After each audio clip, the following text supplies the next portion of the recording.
Hi guys, and welcome to episode 39 of the Yoshi and Lucy Knits podcast. You can find me in several places on social media, but I'm most active on Instagram as Yoshi and Lucy Knits. So it's been quite a while since I last recorded. I just checked right now, and it's been 3 months since my last episode. It's just been pretty hectic the last few months, and as my work picked up, my knitting time has decreased a lot, so I haven't really had any projects to share or to talk about, so that's why there was an episode. But so I finally found some more time to knit, especially in the last few weeks, so I was able to get some work done on some projects and finish some projects, so I have to record a little episode and share it with you guys. So the first thing that I have off of my needles is my Patronus shawl, and so it's like an asymmetrical wrap, and I knit this out of my own yarn in the Inez base, which is my merino. On the colorways are Florence is the speckled, and that's my jam is the solid.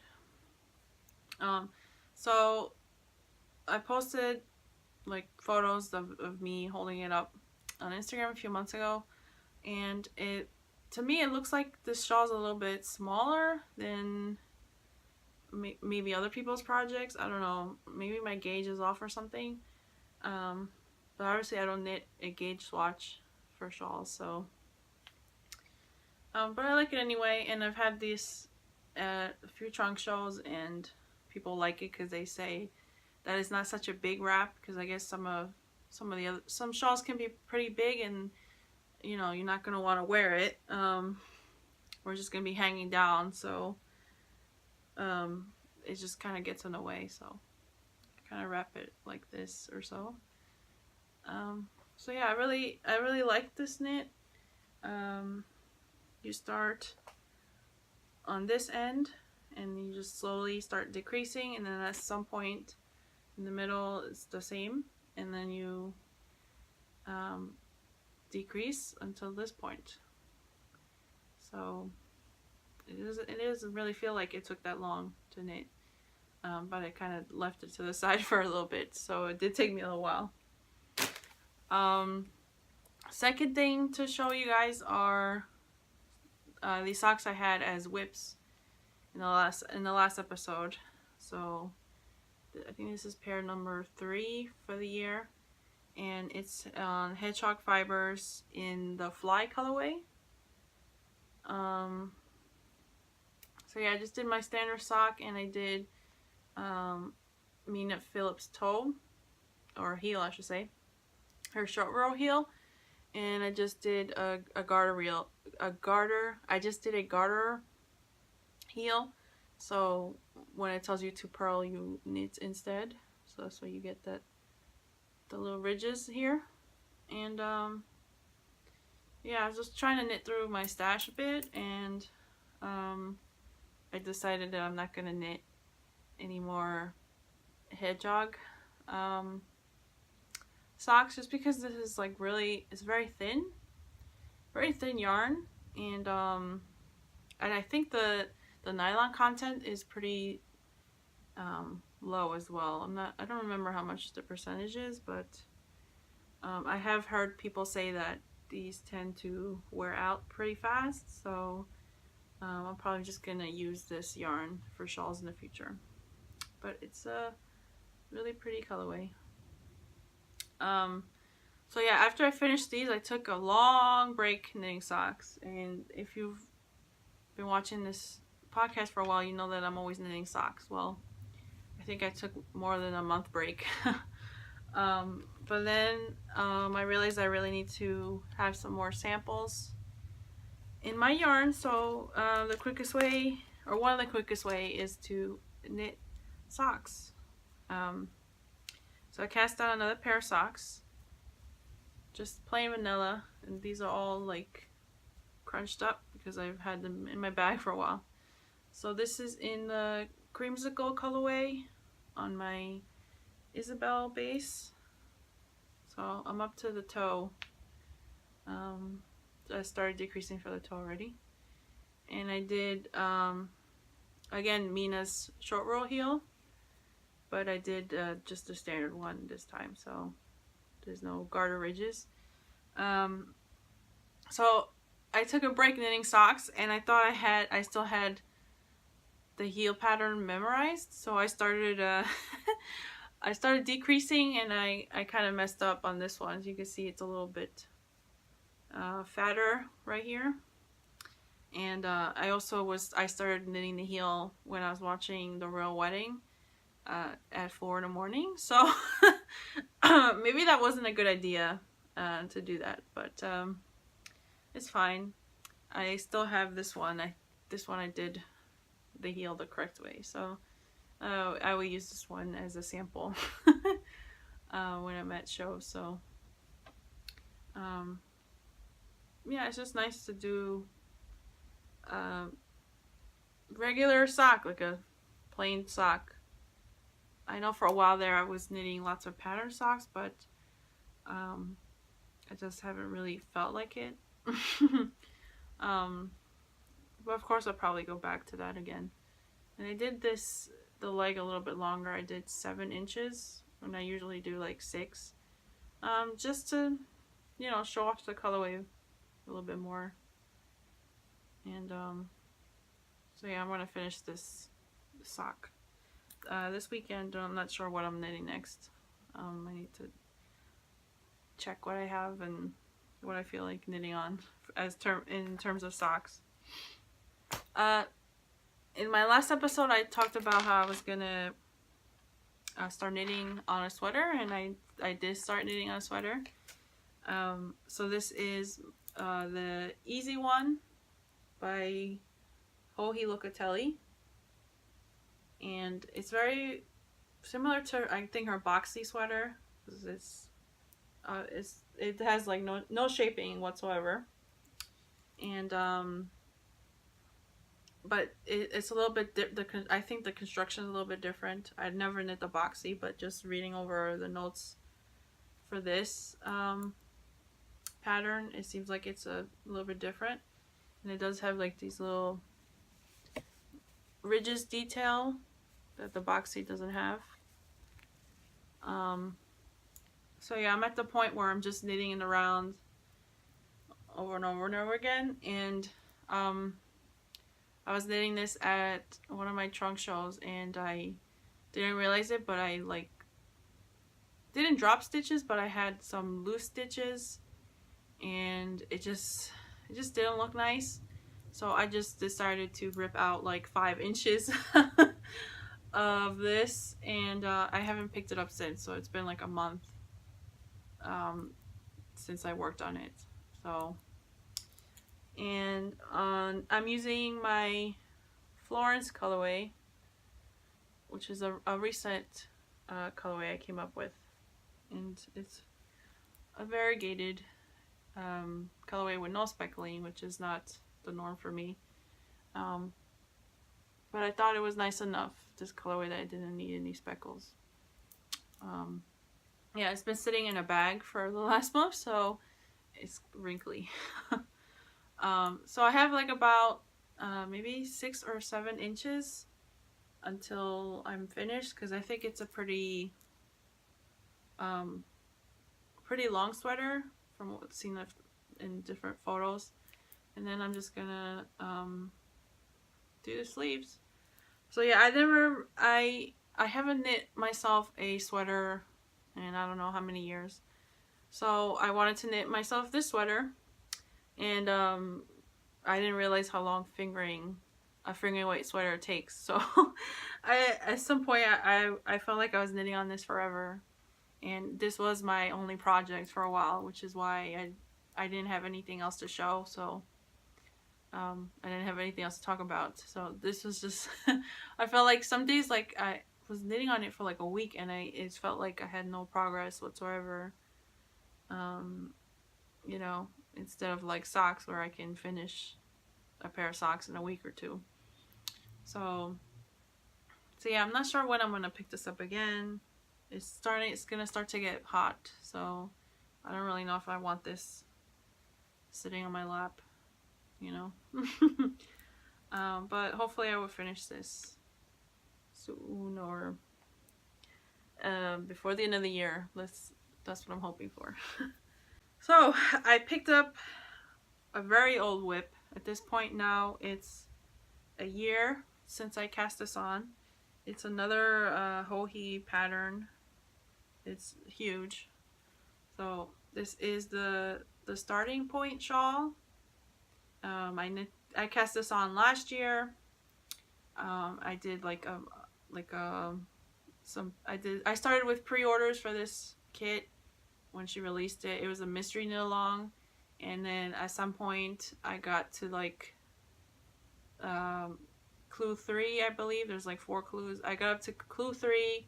I was like, this is my first mystery knit along, so I really was motivated to keep going. And so like the first 2 clues, I did them on time, and so by the time I got up to the 3rd clue, I don't know, I just kind of like lost steam, and I didn't want to work on it anymore, and it just kind of sat around.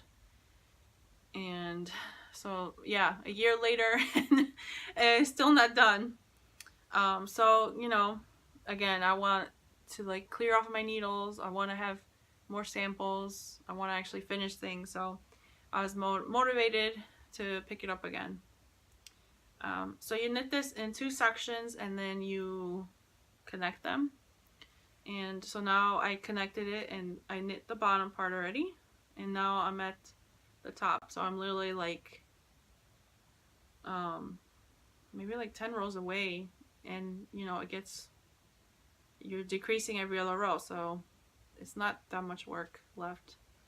Finally I'm gonna finish this. So yeah, I'm just motivated so that I can take some photos outside in this, you know, nice weather we've been having recently. So yeah, and yeah, lots of Hohi patterns in this episode, but you know, I'm a big fan of her work, so that's just the way it is. Her patterns are very easy to understand and to follow, so, and I like that she gives, for the lace section, she gives charts and written instructions for the ones that I've knit with, and because I'm not really a big fan of knitting with charts, so that's good. So yeah, I'm excited to finish this, and this will definitely be the biggest shawl I've ever knit, but it's gonna be really nice to have. So all the colors that I'm using in this, just to give you a rundown, in case you're interested. So let's start. This gray color is called Fog, and then this very light pink is Twitter painted, and then this color right here is Aloha, Georgia Peach, and then finally the darker gray is Vortex. So yeah, I still offer these as a kit in the store, in case you want to knit this giant shawl or use that yarn to knit something else. So yeah, so the next shawl I'm planning on knitting as soon as I finish that is another Hohi pattern, and it's the Falling Point pattern, which is in a similar construction to the Starting Point, but it's a fade instead. So I came up with this fade. See, now I need to hold up all these skeins at once. So here's a fade I came up with. The first colorway that was my inspiration to do this kit was this Duchess colorway, which is a recent colorway, and it's just like a light lilac color, and I lightly speckle it with pink and purples. See, it goes with my nail polish. So yeah, I just kind of played around with it, and I came up with this kit. So and I'm gonna knit this in single ply, which I don't have a sample of. So it's really nice, delicate colors, and I really like this dark purple color, which is I named Queen Mother after I think it's most popularly used in the British royal family. And you know, purple is associated with royalty, so there you go. So yeah, I'm really excited to start this. I wanted to start it right away, but I felt like I should finish that other giant shawl first before I start something that is similar, you know. So yeah, so that's that. Acquisitions, I've been pretty good. I don't really buy that much yarn because I feel like I don't have time to knit, and the time I have to knit, I need to knit samples. Sorry, it's like samples is what I'm thinking about. So but I did pick up some yarn in the D stash. So there's this Etsy shop called Apron Attic, and she's destashing a lot of her yarn collection, and she has like hundreds and hundreds of skeins. So I caught one of her updates, and I've been focusing on getting self-striping yarn just because I personally don't sell self-striping yarn, and I like a lot of other, you know, indie dyer self-striped yarns, but they are quite expensive for good reason, because they're very time consuming. But so for those reasons, I don't really have a lot of indie dyed self-striping yarn.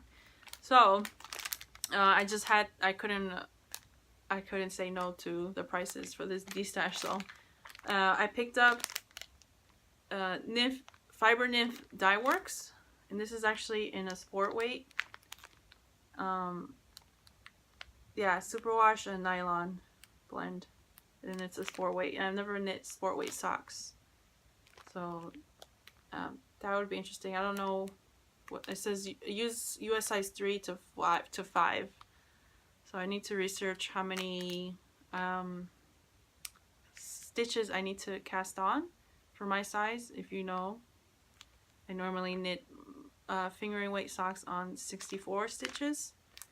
So if you have any idea what I should knit on sport weight, please let me know. And these will probably knit up super fast. And the colorway is called Bang Zip Pop. So that's fun. And so the next two skeins I got were from the same dyer is Desert Vista Dye Works. I believe she's out in Arizona. And I've knit with her yarn before, so I like her she does a lot of self-striping yarn. It's really pretty. So the first one I got is Somebody Wants to Drink Your Blood. So obviously that is Halloween colorway. And then I got Somebody Driving the School Bus. I really like the yellows in this. I really like the yellows in this colorway, so I gravitated towards it. And this is also 75 superwash merino, 25% nylon, and it is fingering weight. So I know what to cast on for that.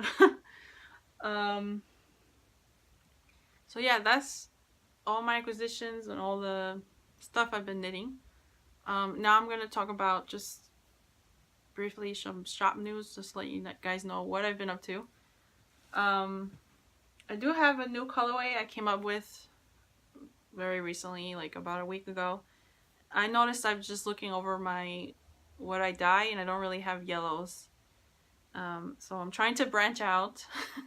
So I don't normally knit with yellows or wear yellow, but obviously there's people that like yellow. So I came up with this color. It's called Marigolds. So it's like a yellowy goldish color, and I lightly speckled it with 2 different shades of green and some oranges. So a little bit blown out on my screen, but maybe it'll be better after the fact. So yeah, that's a new colorway.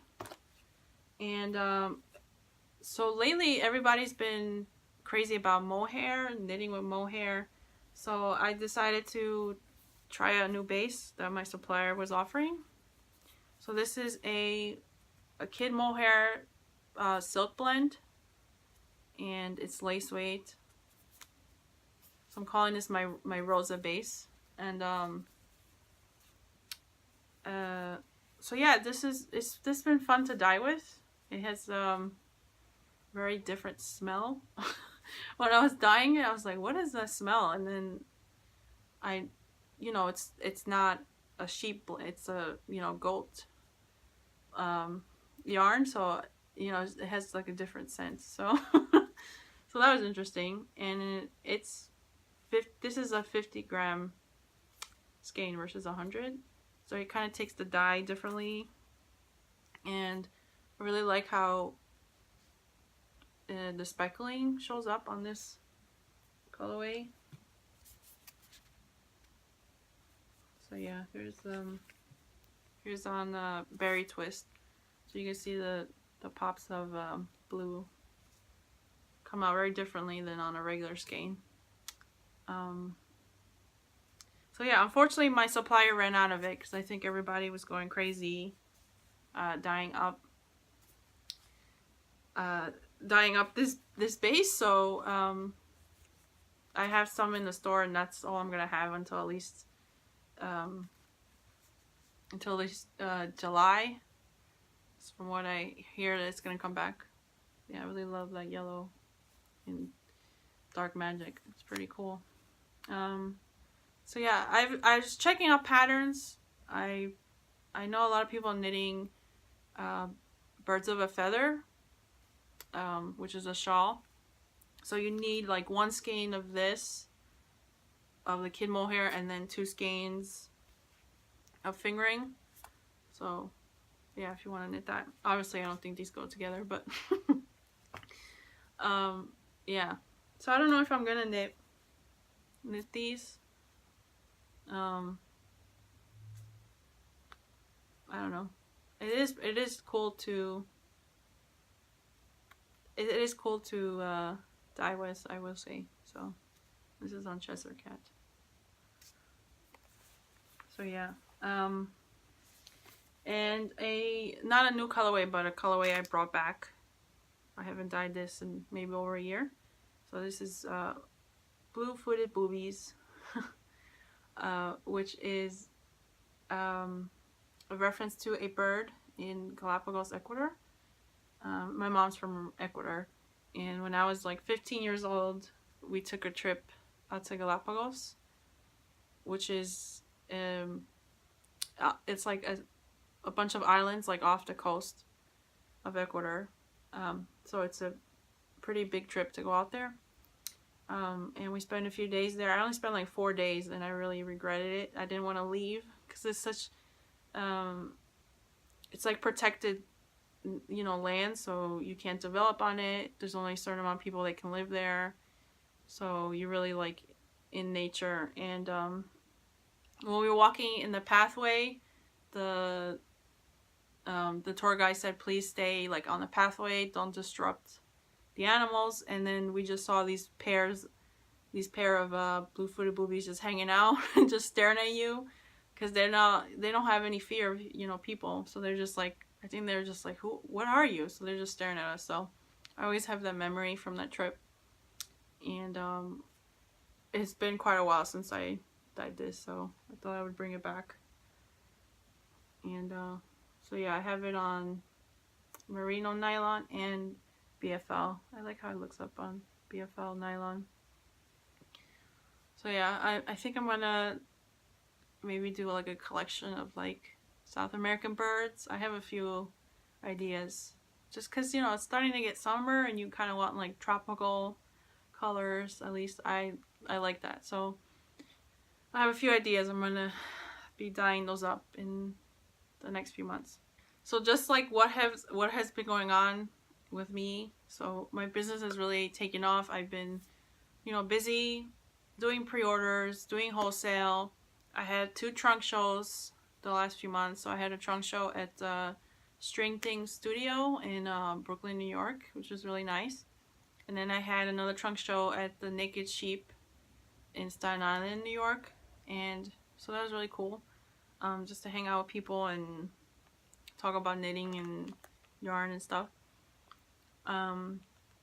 So I've been busy with that, and I have another trunk show coming up on June 22nd at Annie and Company, which is in Manhattan, New York. So I'm going to be preparing for that trunk show very soon. And yeah, I just have quite a bit of wholesale orders to take care of in the next few months, so I'm probably going to be focusing on that. You know, as we get into the summer months, there's definitely like a decrease in sales. People aren't knitting as much, you know, they're going out on vacation and things. So my plan is to maybe have smaller updates or do some more experimenting, because I'm gonna have time to experiment. I haven't had that time. Most of the stuff that I'm doing is just like production, you know, dyeing the same stuff over and over again. And so I have a hard time coming up. I have a hard time finding time to dye new colorways, because dyeing new colors usually take me a little bit longer. I'm figuring out how to do it, what I want to do. So I'm planning on doing like smaller updates, or maybe like just sporadically dyeing up 1 or 2 new colorways and just putting them in the store. I don't know. It's just a thought that I'm having, and we'll see how it goes. So yeah, so it's cool to be recording again, and hopefully I will not take another 3-month break. And you guys will come back for the next episode. So I'll catch you guys later. Bye.